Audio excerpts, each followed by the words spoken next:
Le Conseil des ministres sous la haute direction du président de la République, Alassane Ouattara, tenu ce mercredi 7 juin 2023 au palais présidentiel.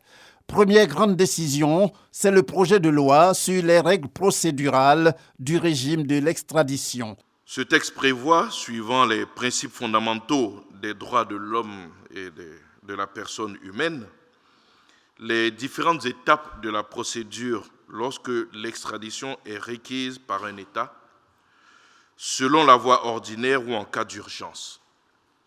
Il spécifie en outre les acteurs judiciaires et ceux non judiciaires qui interviennent au cours des différents types d'extradition, précise leurs compétences respectives et identifie les décisions susceptibles d'être prises ainsi que les modalités de leur annulation. Outre ce projet de loi, plusieurs projets de décret. En citant quelques-uns, on commence par le décret pris en vue de la protection de toute la chaîne alimentaire.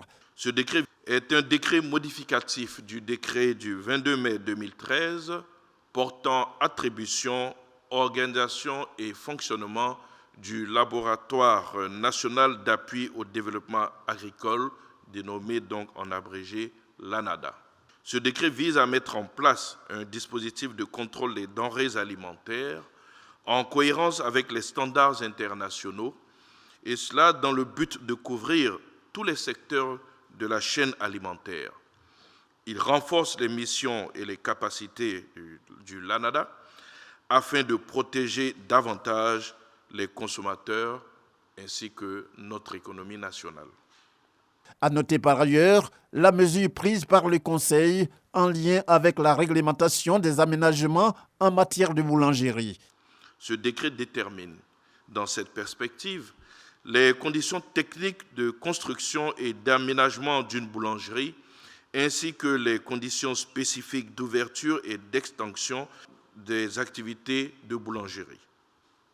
Il précise les différentes spécifications techniques relatives à la qualité du pain et définit les mesures d'hygiène qui pèsent sur les professionnels du secteur, notamment ceux intervenant dans la vente et la distribution des produits de boulangerie. Aussi, il prévoit un organe chargé de la régulation du secteur en vue d'éradiquer définitivement les boulangeries clandestines et insalubres, ainsi que la manipulation et le transport du pain dans des conditions inappropriées. Autre chose, cela concerne la promotion de la jeunesse et à ce titre, le Conseil fait cas de ce qu'il convient d'appeler Office du service civique national pour les jeunes.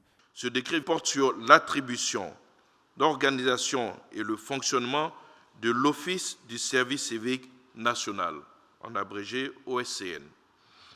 Ce décret intervient en prélude à la construction et à l'équipement de nouveaux centres de service civique pour un coût estimé à 21 milliards de francs CFA.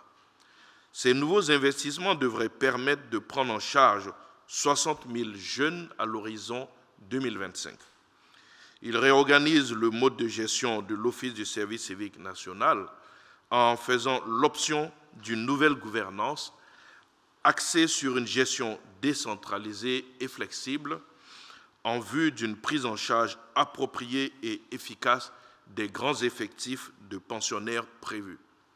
Il prévoit également, dans cette perspective, un département en charge de la planification et des statistiques de façon à mesurer dans l'espace et dans le temps l'impact effectif de l'action de l'OSCN.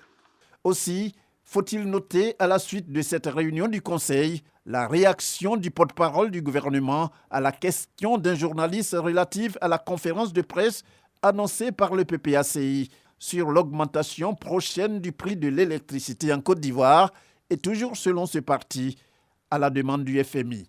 Le secteur de l'électricité, c'est vrai, il est déséquilibré, mais l'État fait tout pour le moment pour que les Ivoiriens n'aient pas à subir donc de grands contre-coups.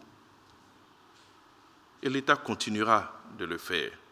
Beaucoup de pays autour de nous ont déjà réajusté leurs tarifs. Et nous-mêmes, si vous vous souvenez, en 2015, nous avons dû procéder à un réajustement tarifaire.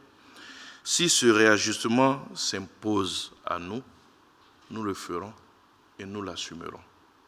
Il faut que les gens arrêtent de penser que l'État est capable de fourberie et que c'est eux qui ont des scoops, qui vont annoncer des choses. Nous sommes dans un État qui s'assume. Nous sommes dans un État qui sait prendre les décisions qu'il faut dans l'intérêt de la population. Le 14 juin, c'est la date du prochain Conseil des ministres. Et c'est bien dans une semaine.